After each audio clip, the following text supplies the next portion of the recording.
Chapter 120 Two Truths. "Thanks. It's nice to see you too," Floria said with a wry smile. "What happened?" Lid asked. "It's terrible," Uriel groaned. "After all this time, we made zero progress. We barely ate just to have more time.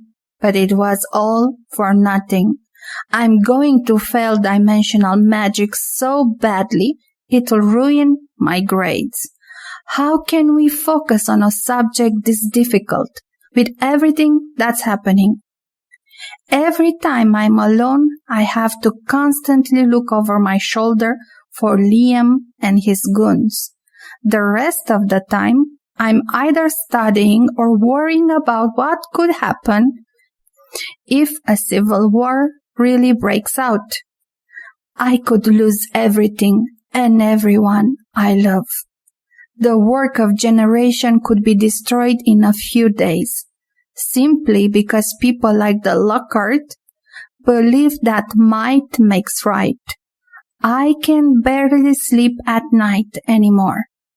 He held his head in his hands, his eyes watery from the stress and exhaustion. Floria just nodded, sharing his worries.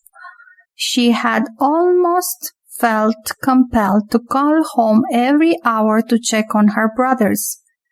"So what are you saying?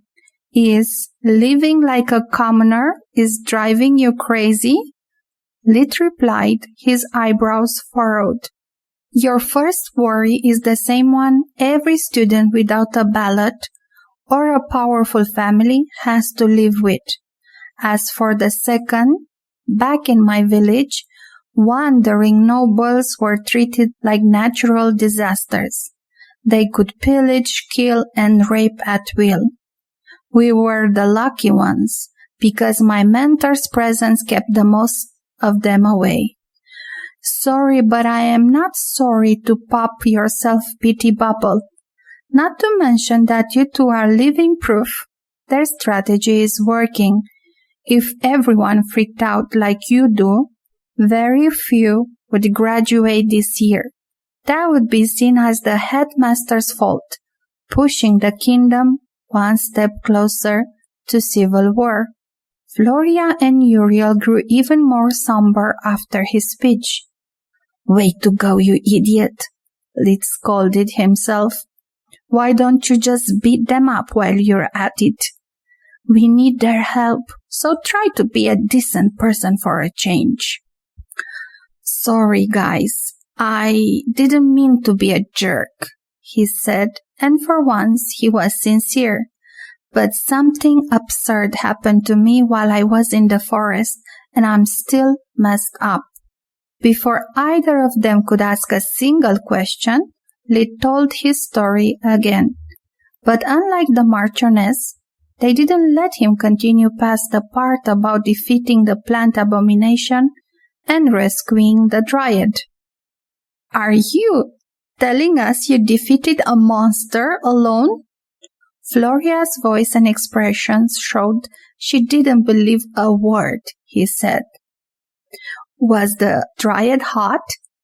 A tinge of color returned to Uriel's face, despite Lid's avoiding the nudity part. "Are you all right? I can't believe you're so calm after that thing almost managed to eat you alive." Quilla turned ashen, while Freya chose to calm her rather than express her own surprise. Yes, and yes," he replied. "Thanks for being the only one that not only believes me, but also genuinely worries about me, Quilla." At those words, the others nearly felt Lid's jab, realizing their rudeness. They quickly rushed to express overdue concern about his well-being. "If you find this part incredible, wait for the rest." He resumed the narration, pulling out the natural treasures, the letter, and the box at the right moment to prove he wasn't making any of it up. When Lid finished, it was hard to tell if they were more incredulous or scared. incredulous because both the idea of a monster and a prophecy for a single soul seemed too much like a fairy tale to be real. Scared because the prophecy wasn't about endless riches or Lid becoming a king, as in the legends. It was the stuff of their nightmares. Without the academy, Quilla would be a homeless orphan again. And if a war really break out, there was no telling how it could end. The only certainty was that both sides would spill a lot of blood, maybe enough for the bordering countries to invade and wipe the Griffon kingdom from history. Why are you telling us all of this? You know how crazy all of this sounds, and if your patron, who we never heard before, has already taken matters into her hands, what do you need us for? As usual, Floria was the first to speak. She had taken her leadership quite seriously. Despite their bond, she always felt he was keeping many secrets from them. More than not believing him, she wanted Lid to drop his impenetrable armor and show her some real trust. First off, because you are my friends, and you have the right to know the truth. Every fiber of his being cringed at those words, yet he pushed forward. As Solus had reminded him earlier, progress, not perfection. Second, because even my patron, just like you, Floria, doesn't believe me capable of such a feat. Before I continue, there's something you must know. Lee sat on Quilla's bed, massaging his temples while inwardly cursing the fate that forced him to take one gamble after another. Life on the edges of civilization is really hard. I've had to fight for everything since I can remember. I'm not like you guys. I killed my first person at the age of 6. Then, after I finished my apprenticeship, I became a bounty hunter, killing people for money. He sighed deeply and raised his head to look them in the eye. Contrary to his expectation, there was no surprise, disgust, or scorn in their expressions. Why don't you look shocked at all? Well, I already knew everything, Freya shrugged. After how you handled the school's queens on the first day and reading Professor Vaster's report about your achievements, I was too curious. So I had the background check done on you. You did what? On both Earth and this new life, violation of his privacy never felt good. Sorry, but between your skills, your glare, and your awful character, I thought it was best to know the competition. Besides, it's not like I had to dig that deep. It was all public knowledge. And she told me everything once we became friends. Quilla chimed in. I never thought badly of you for that. On the contrary, I find you amazing. I wish I was able to do the same instead of constantly being forced to rely on others. She blushed a little, keeping her eyes down and fiddling with her long hair. Same, I also had the background check done, not the cool part, Uriel said, patting some invisible dust off his shoulder. He couldn't look Lit in the eyes. He still found him quite scary. To be honest, I found you to be quite scary at the start. But then you turned out to be a chill guy. And so did I. Hope this isn't a big secret, Floria snorted. It actually is at least part of it. Lit stood up, taking a deep breath to calm himself. But showing is much better than telling. Floria, would you mind taking out your sword and attack me? He gestured for the others to clear the space around them for their own safety. Are you crazy? She asked, her eyes wide. Humor me. And while you're at it, drink a defense potion too. I'm too tired to hold back. I could hurt you quite badly. Seeing that she still didn't move, Lid closed in too fast for her to react. He tapped her solar plexus with his right index and middle finger, forcing the air out of her lungs and making her cough uncontrollably. When Floria instinctively tried to reach for her sword, Lid swept her legs with a kick. Before she could adjust her body for the fall, he was already up, clenching her sword hand with his left and lifting her by the throat with the other. He then gently helped her stand up again, while a shocked silence filled the room. Thanks to his new body, Lid hadn't needed to use fusion magic. His enhanced physical prowess was enough. Ever since I was little, I noticed my constitution was quite unique. That's how I managed so well in the past, before the academy. That's amazing! Why did you hide it? I would flaunt it all day if I were in your shoes, Uriel said. Yeah, you could, because of your status.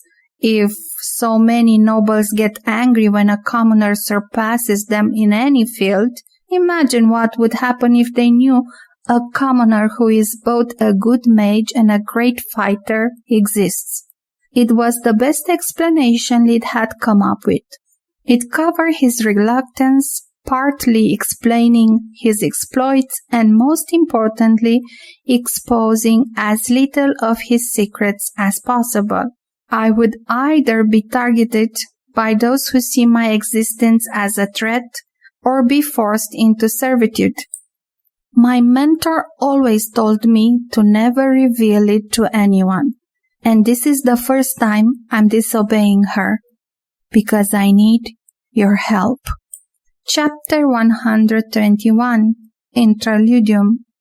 The Griffin Kingdom was commonly referred as the original kingdom, since more than a millennium ago had been the first great country to emerge from the Warring States period in the Garland continent. It wasn't the biggest. The primacy belonged to the Blood Sands tribes. But because of the much harsher life conditions of the desert, coupled with its lack of fertile lands, it was without a doubt the richest. To the north and west, it bordered the Gorgon Empire, and to the south and east with the Blood Sands Desert. The central government was located in the capital, Valeron, named after the original king, Valoron Griffon. The ruler of the kingdom was also the commander-in-chief of the royal army. It was prohibited to private citizens or even nobles to have an army.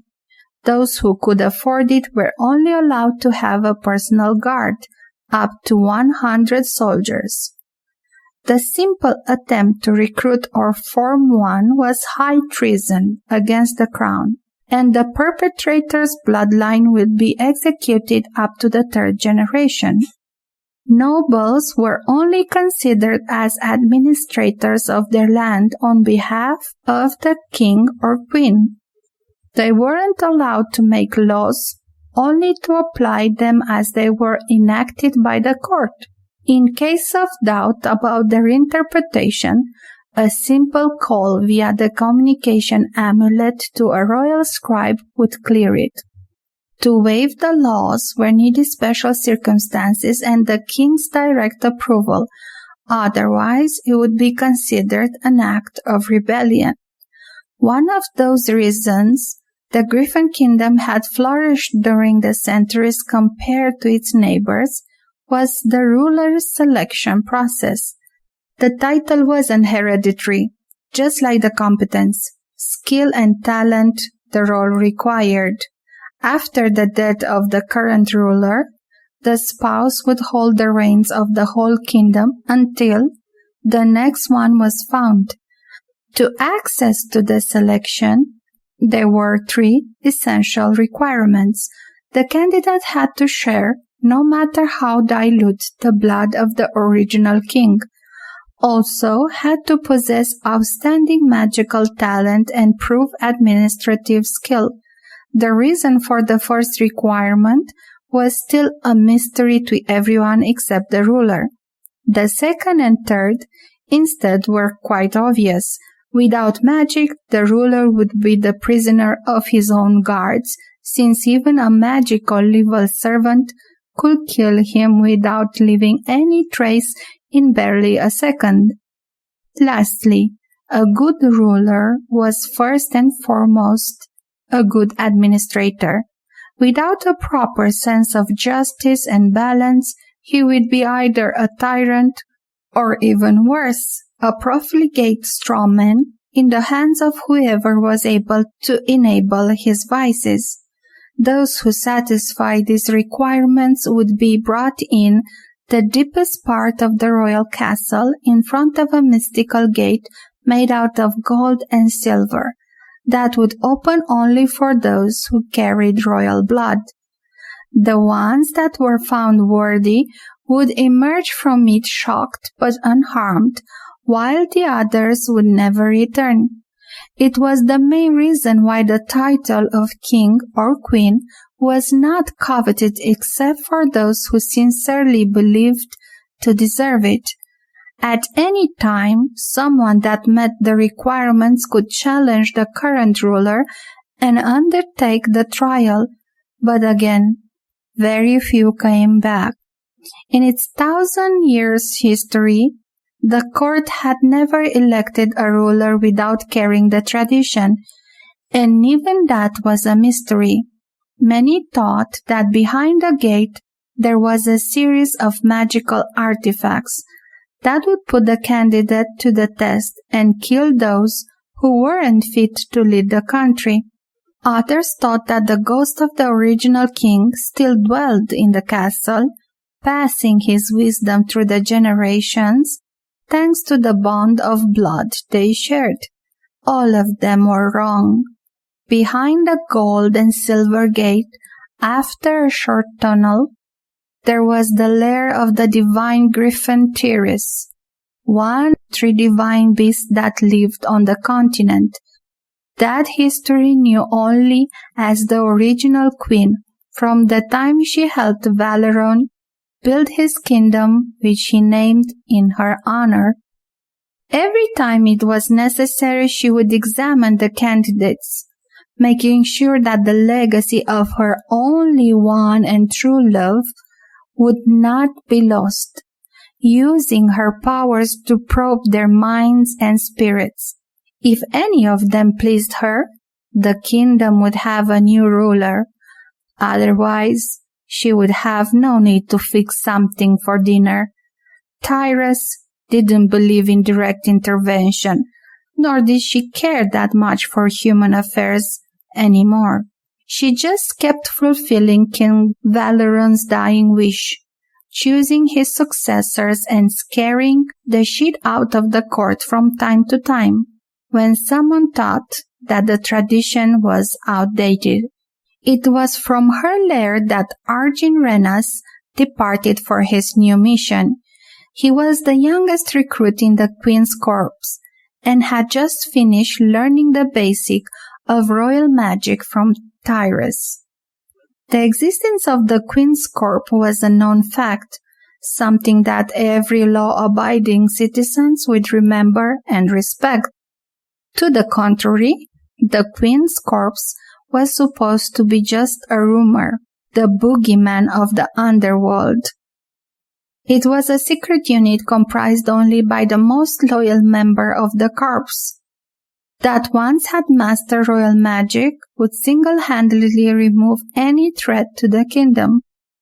If an entire noble household died in an accident, if a criminal cartel disappeared overnight, it was the corpse's doing.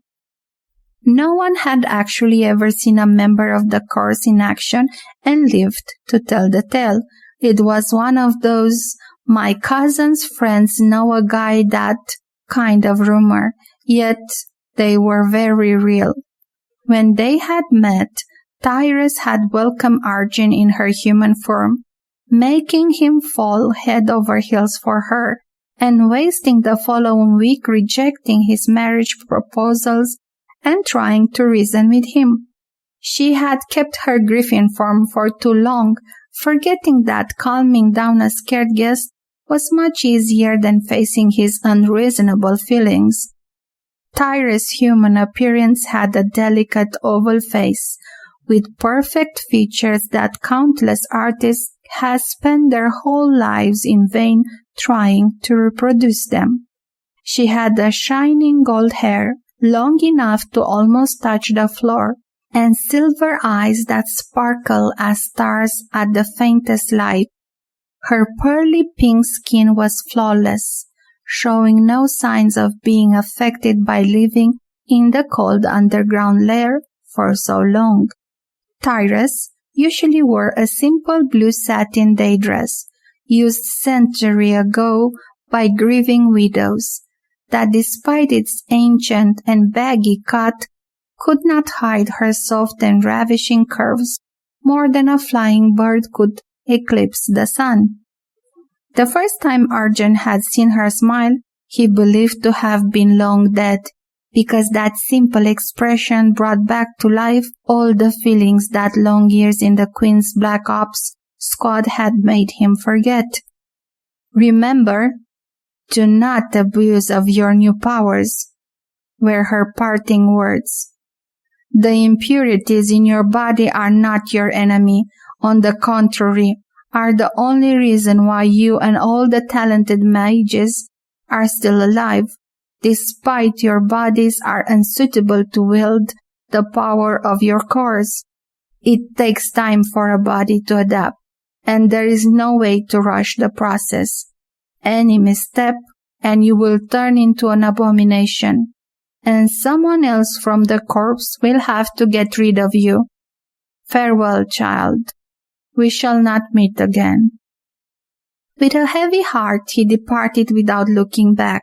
According to the Queen's order, something was wrong with the kingdom, even worse than usual, requiring all hands on deck and forcing Arjun to abandon his training early. There seemed to be something odd about many alchemic labs near the White Griffin Academy and the materials they were buying in stock, along with too many dimensional boxes for their purpose to be anything good. Chapter 122.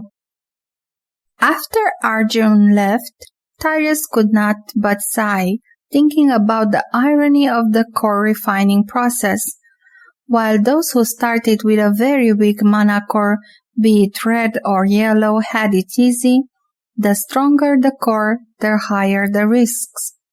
Her beloved Valeron was the perfect example. Born with a yellow core, once learned through magic, he had the opportunity to strengthen both his core and body at the same time, removing the impurities bit by bit. Once his core had started to be too strong, pain had been the first sign of alarm, allowing Tyrus to stop him from refining the world energy until the body had fully adapted. But for stronger beings, like magical beasts or talented mages, that had already reached their full development, true magic was more often than not a death penalty. If they purified impurities too fast, the energy inside their body would flood every single cell without control. The lucky ones would die on the spot, while the less fortunate would explode among excruciating pains. And then there were the abominations.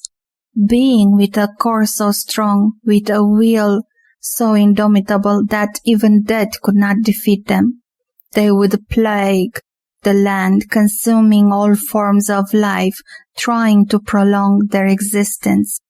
Unlike mages and magical beasts, abominations were like snowflakes.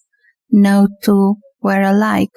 Their souls and minds would shape their new form until the moment they were put down like rabid animals. The only way to avoid such a destiny was through hard work and patience, but the reward were beyond imagination. Becoming a conduit for the world energy meant becoming an awakened one, a being with an endless mana supply, whose only magical limit was his own willpower and imagination.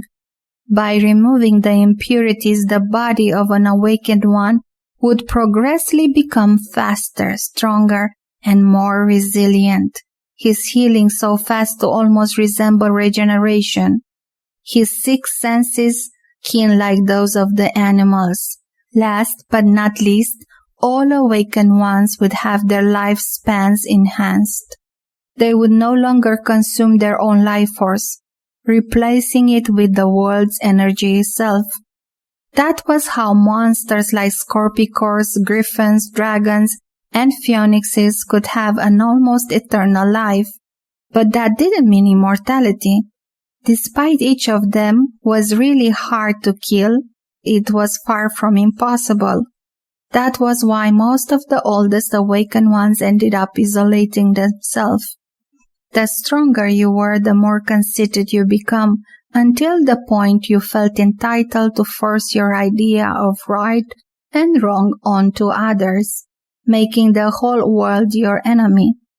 Thinking about the time she had spent with Arjun and how fleeting was still his existence, Tyrus could not but ponder if her old friend and rival Ligain had actually been right all along. Teaching humans is not impossible, just pointless.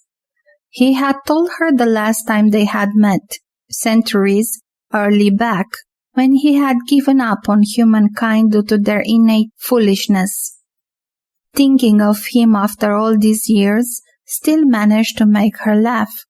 Ligain was the only dragon she had ever met that flaunted his origins as a common lizard. If not for her pride, maybe Tyrus could one day confess to him that she too had started as a simple finch. While running along the stairs, Arjun Renas was amazed by how both his stamina and speed had improved. Being one of the kingdom's elite mage assassins, he knew his body like the back of his own hand. As a beginner awakened one, Tyrus had allowed him only to partly purify his blood from impurities, yet the changes were remarkable. His happiness was short-lived though. Arjun could not stop worrying about the report he had just received, not for its content, but for its length, a single page. That could only mean that all the crown's resources were stretched so thin that they could barely function properly. And considering that it included both the queen's corpse. I have entered seclusion just a few months ago. How could the situation change so much in so little time? As soon as he reached one of the mirrors, he prickled his left index finger with a small knife, using his blood to draw a magic rune on it while injecting his mana. The mirror's surface quivered, while the secret warp gate network was activating, allowing him to instantly reach his destination, the city of Kandria. While on paper it was just a medium-sized city, thriving thanks to its position along one of the main trading routes, reality was a bit different. Under all the sweat and noise produced by its industrious and honest citizens, Kandria was the home of one of the biggest black markets in the Marquisate. For the right price, there were very few things you couldn't acquire, even slave collars, and that said a lot. Slavery was forbidden in all the free countries, and it was a crime punished by death, preceded by torture and the expropriation of all the family assets. It was because of the ever-flourishing criminal underworld that a famous alchemist like Corn Hathorn had chosen Kandria to build her state-of-the-art laboratory. It gave her access to all kinds of clients and ingredients, allowing her to take the best from the both worlds and become filthy rich very quickly. When Arjun emerged in the local branch of the Mage Association, the clerk barely glanced at him. The secret network also had access to all the official waypoints across the kingdom, allowing the agents to avoid being questioned or searched. Customs and controls would take place before departing, so those who arrived were considered to be properly cleared travelers. Before leaving the building, Arjun took a quick stop at the restroom to prepare his cover. A fancy silk dress was inconspicuous in the royal castle, but it would make him stick out like a sore thumb in any other place. He wore brown cotton leggings, a white shirt, and a vest. His new shoes had a soft sole, allowing him to move without making noise. The final touch was applying makeup with water magic, simulating a long scar going from under his left eye to his chin. Even if someone would stop looking at him, the scar would be the only thing they would see. Their gazes would be drawn to it, ignoring his eyes and his nose. Whenever they would try to recall his appearance, the only thing they would remember was a man with a 3-days-old scruff and a scar on the cheek. According to his seniors, it was the best mask one could ever use. Once outside the building, Arjun remembered why he hated Kandria. When the city had been founded, no one had expected that one day would be so busy. Hence the roads weren't very large. Between the merchant stalls, the carriage stopping to load and unload their goods, and all the pedestrians going to and from their homes, walking had become a form of art for the residents and a labor for everyone else. The bustling activity forced people to bump into each other, making those cramped streets a paradise for thieves. When Arjun finally reached his destination, he had been robbed 4 times of the leather pouch he carried at his neck, holding a few copper and silver coins to hide the fact that he had a dimensional ring. Each time he had been forced to replace it with whatever he could find in the pockets of those who were robbing him, whom he robbed back with a sleight of hand. In the process, Arjun actually earned 3 silver coins, which he donated to a nameless homeless on the road. He circled around Hawthorne's shop, pretending to check the nearby stalls while looking for a way in. Being in a high-end part of the city, the traffic was limited, and that allowed him to spice things up with magic. At every step he took, Arjun would release earth magic waves that would seep into the shop walls before coming back like a sonar, allowing him to check for secret passages. A smart rabbit hole had 2 exits, but a clever one would have many. Yet, despite all of his efforts, he found nothing. Either I have overestimated that treacherous witch, and there is no secret passage, or I have underestimated her and she has magically shielded her lab.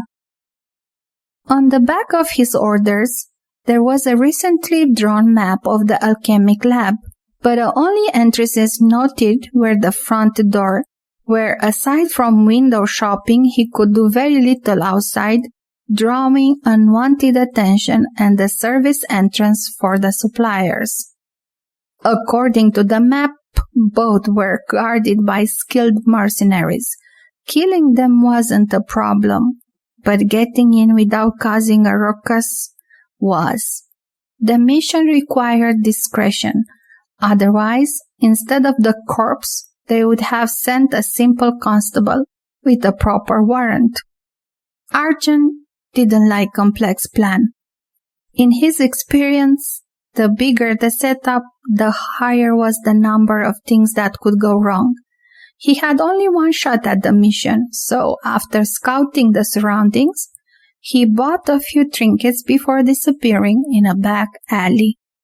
He chose to wait on the top of the tallest building in the zone, a 3-story house, to keep an eye on the alchemic lab without being noticed.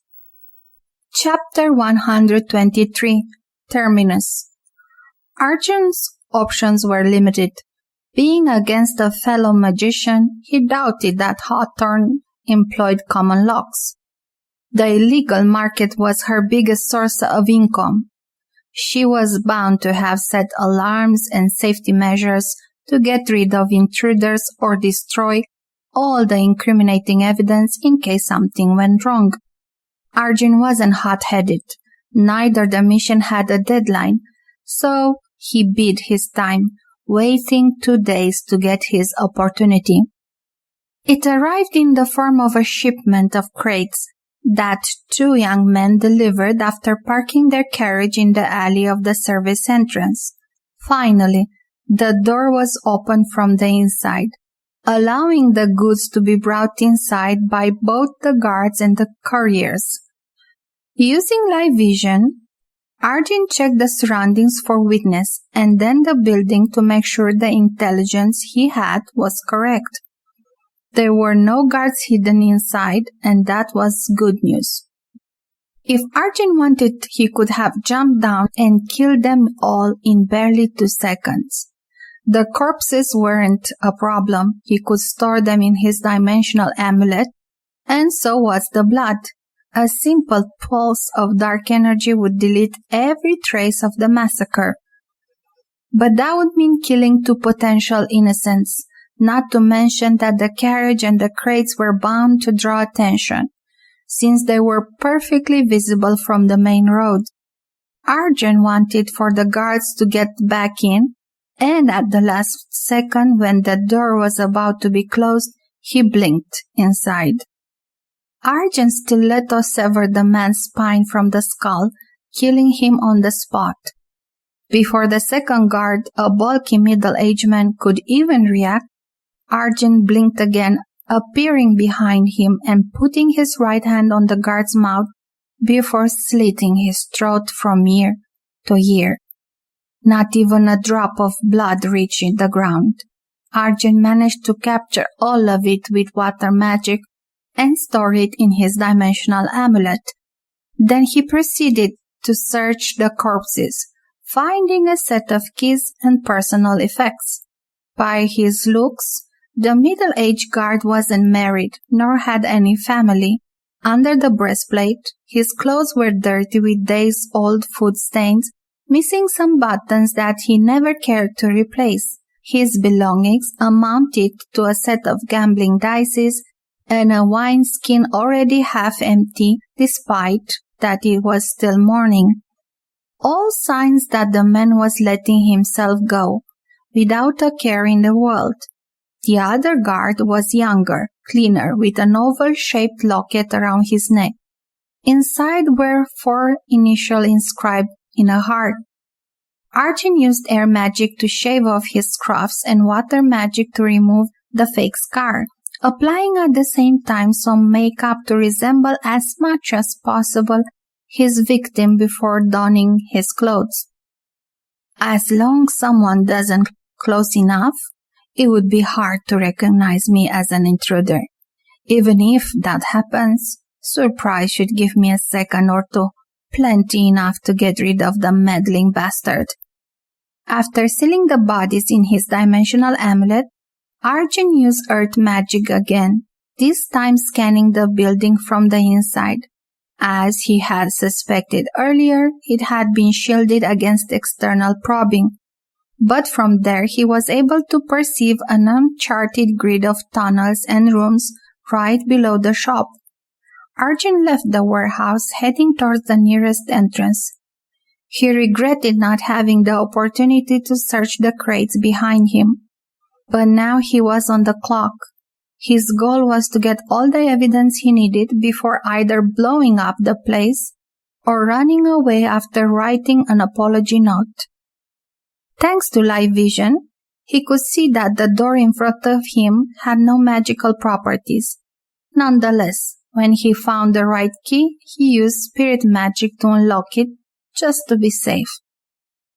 According to the blueprint, the shop occupied the first floor of the building, by the exhibit space of a medium-low value merchandise for the public to see, the warehouse to stock the unsorted raw materials, and an ample corridor connecting the two with the employees' facility.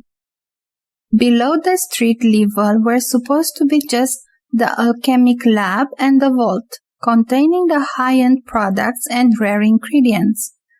Thanks to earth magic, Arjun had no problem finding the hidden lever to open the path to the tunnels. The road was disseminated with alarms and traps, but between royal magic and live vision, he was able to get past them, barely slowing down. Building a magical lab underground was unusual, but not unprecedented. Handling powerful spells and volatile components, it was of paramount importance that the facility was perfectly insulated from external forces. If a mystical white energy were to enter, whatever the reason, during a crucial step, the best-case scenario was losing hours, if not days of work, and all the resources employed. Worst-case scenario, the whole lab would go boom. A good insulation by magical means was very, very expensive. That was why stingy or needy magician would choose the underground option to ease the burden of their wallets. Arjun thanked his good luck for Hawthorne not having realized that her ruse was a double-edged sword. On one hand, it had allowed her to build a lab under the lab, away from prying eyes, without raising any suspicion. On the other, though, he could see via live vision that she had been really stingy. The real lab was poorly insulated, and that meant that Hawthorne could not have placed any kind of powerful magical device in his vicinity without risking her own life. As he expected, from that point onward the traps and alarms were only of mechanical nature, making his job much easier. While he delved further, Arjun suddenly realized why the security was so lax. The corridors were large enough for two adults to be barely able to walk side by side, and magically lit so that there was no hiding place. Going in was relatively simple, but if he were to be discovered, getting out would be nigh impossible. The low ceiling made flying useless. The tight space prevented to use agility to run away. Strength and numbers would be much more important in a fight compared to speed and magic. The first room he encountered was a luxurious lounge, with an expensive carpet covering all the floor, and velvet red couches and armchairs arranged around a long cherry wood table. It must be where she discusses business with her special clients. Arjun noticed several wooden boxes lying on the tables. Each of them had a very complex magical lock already activated, except for one. He recognized the rune pattern. It was a variation of a lock very popular among smugglers and spies. It allowed itself to be opened by whoever knew the right combination, not only by the one that had imprinted his magic, yet a single mistake and the vessel would implode, destroying its contents. This version seemed to be more complicated and dangerous. It would explode instead of imploding.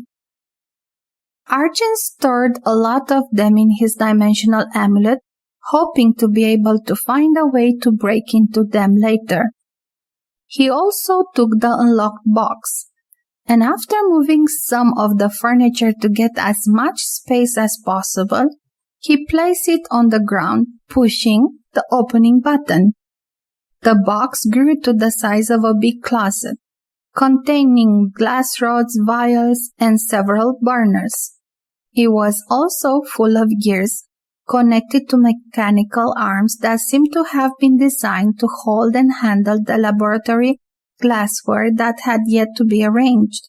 It was a marvel of magic and science like Arjun had never even dreamed about.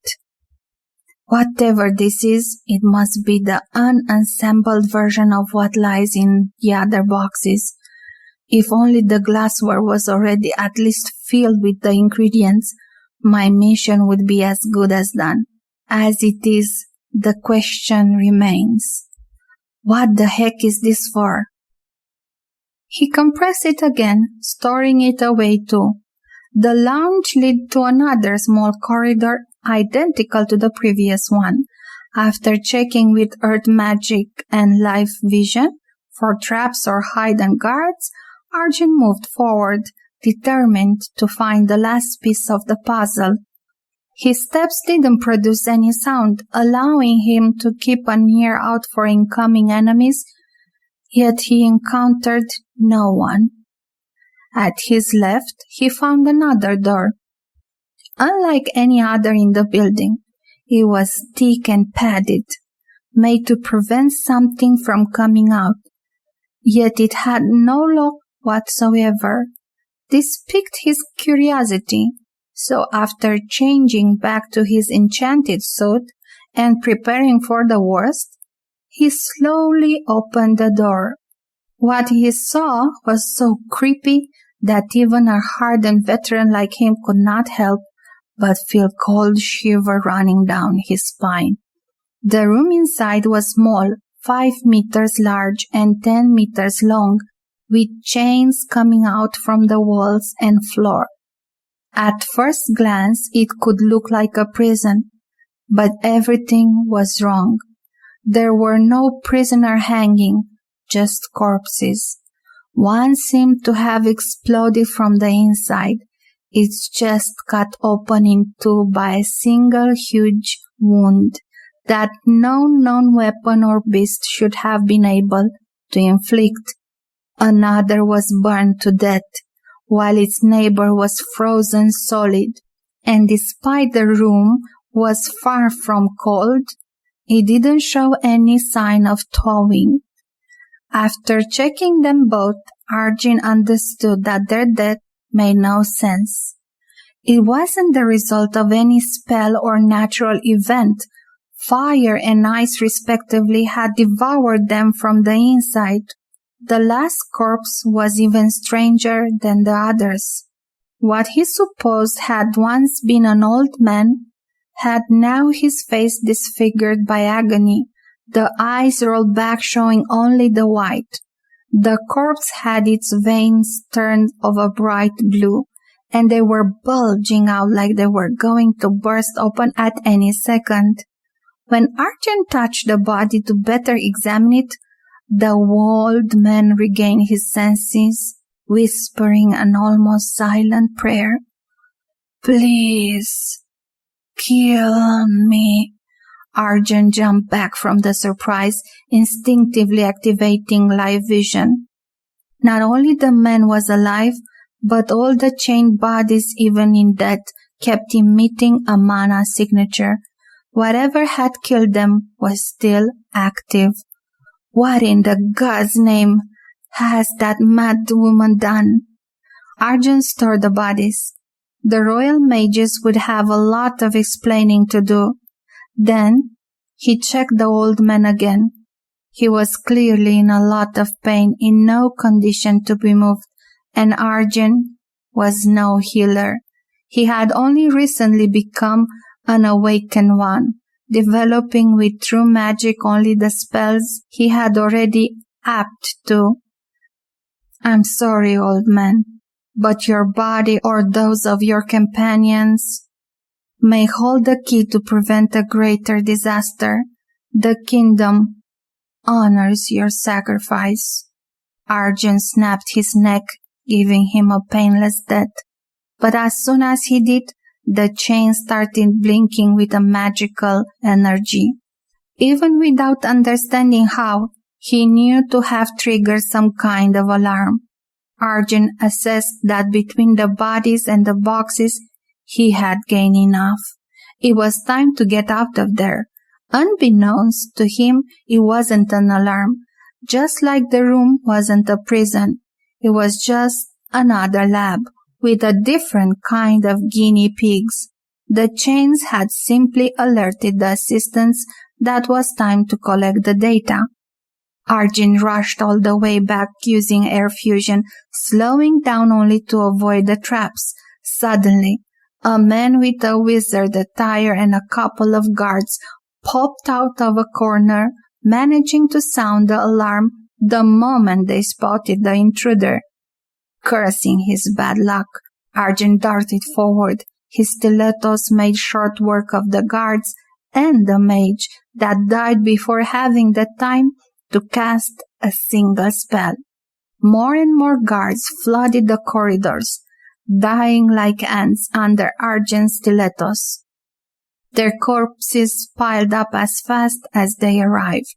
The alarm kept resounding in the building, forcing an assistant to alert his mistress. "Mistress Hathorn, there is an intruder in the Candria lab." Her voice was full of panic.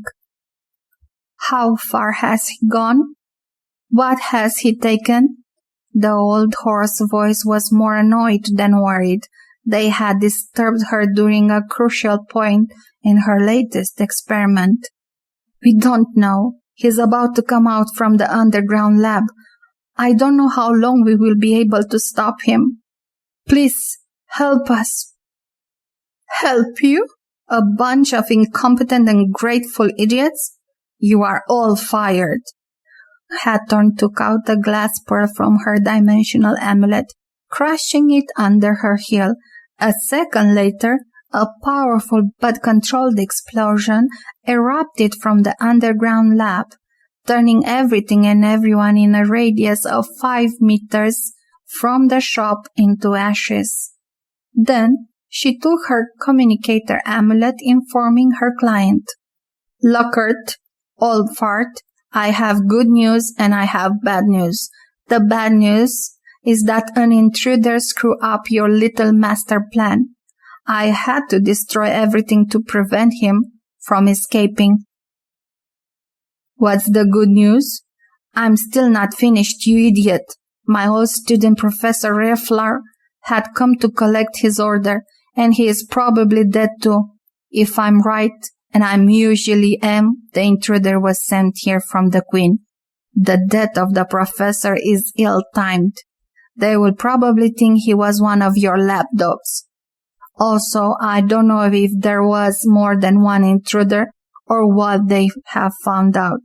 The last batch is either lost or in the enemy's hand. If I were you, I would make haste.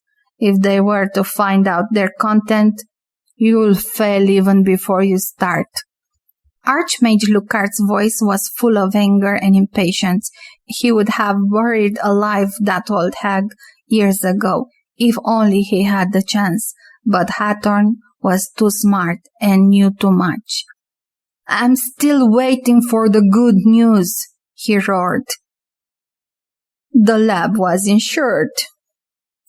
Chapter 124. Exordium. Lit waited for his companions to fully understand the seriousness of his situation.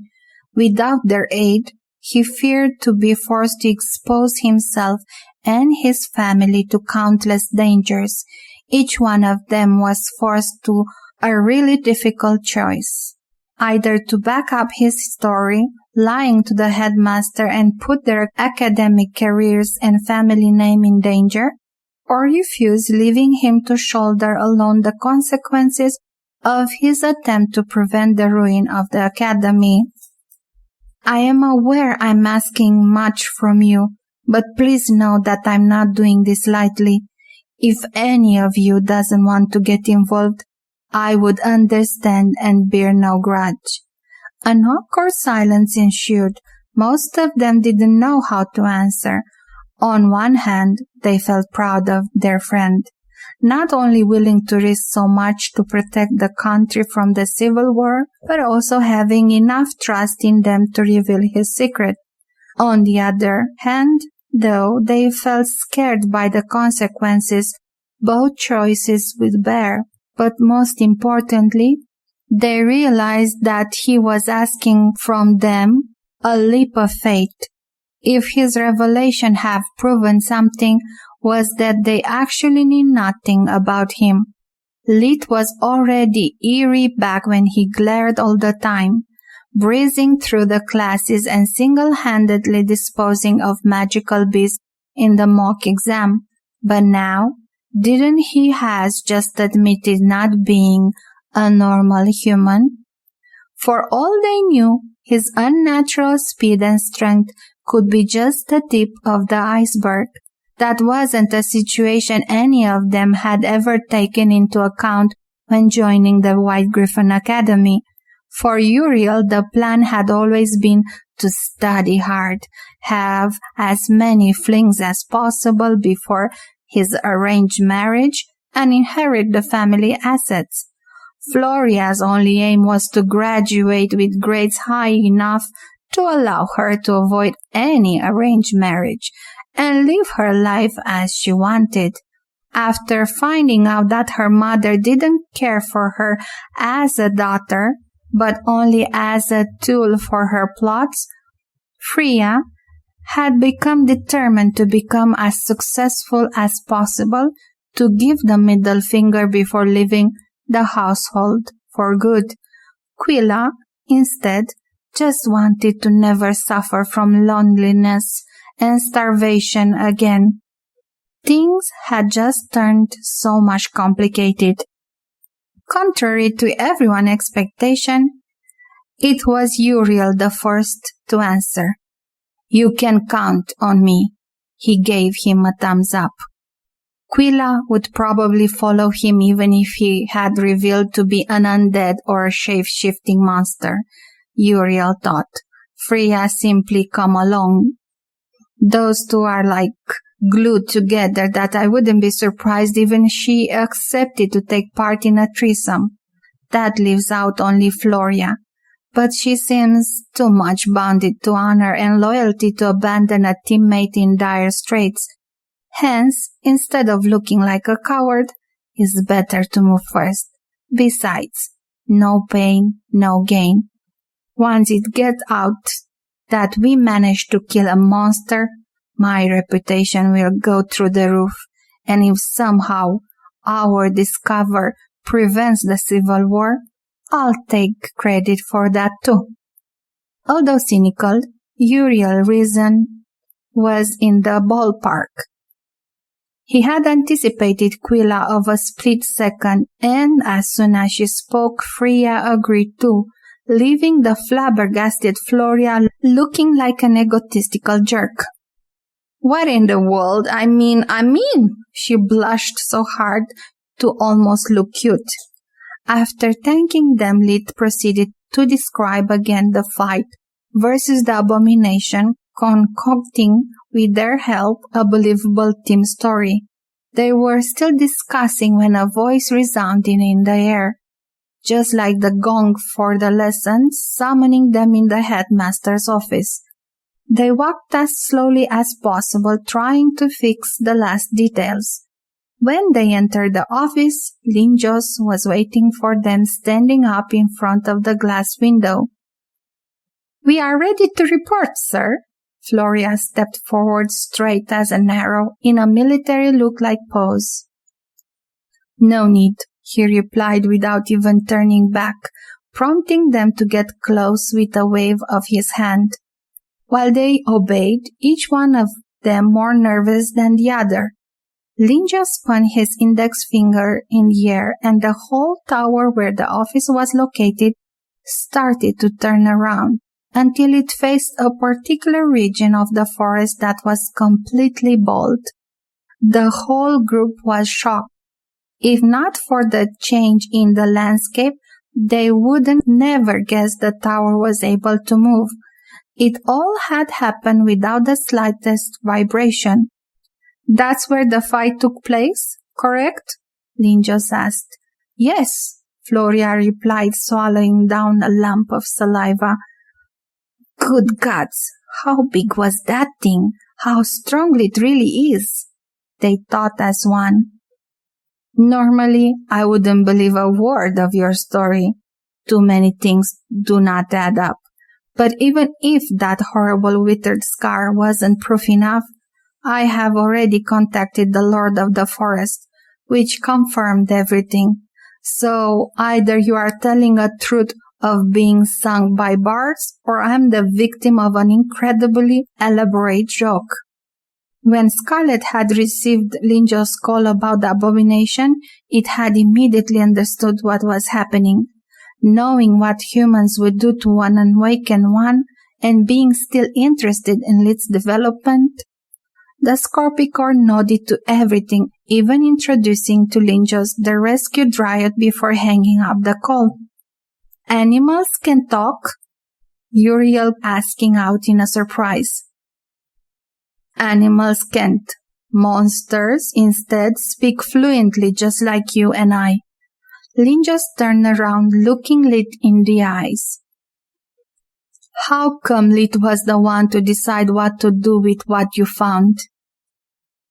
Because the Dryad sensed that was his soul being in danger, Floria promptly improvised. Everything we found seemed to be linked to his destiny. We simply thought we had no say in the matter. And that leads to the second question. Why you contacted Marchioness the Star instead of coming to me first? I could have expected that from Lord Darius or Lady Ernas here, giving such an important news and evidence to their families to gain the court's favor. But you are just a commoner. Why you decided to overrule me? His voice didn't sound angry as much as dejected. With all due respect, sir, I'm not overruling you, Lit replied. Marchioness the Star is not only the ruler of this region, is also one of those that taught me magic. He clung to the lie that got him admitted in the academy months ago. Also, I think she is better suited to handle the matter, since she is more detached from the problem that, albeit just in part, you contribute to create. Explain. Linjo's eyes stilled, a tinge of anger appeared in them. In my opinion, your reform of the academy system is a true paradise for those who work hard and commoners, and that's the problem. Have you ever heard the fable of the boiling frog? If you put one in hot waters, it will jump away to safety. But if you rise the temperature slowly, it will die without even noticing it. The problem was already there. You had the right solution, but implemented too fast. I believe that a man of your knowledge should have been able to predict it and proceed with more caution. Linjos was already hurt by their lack of trust. The last remark hit the nerve, tinging his cheek red with anger and shame.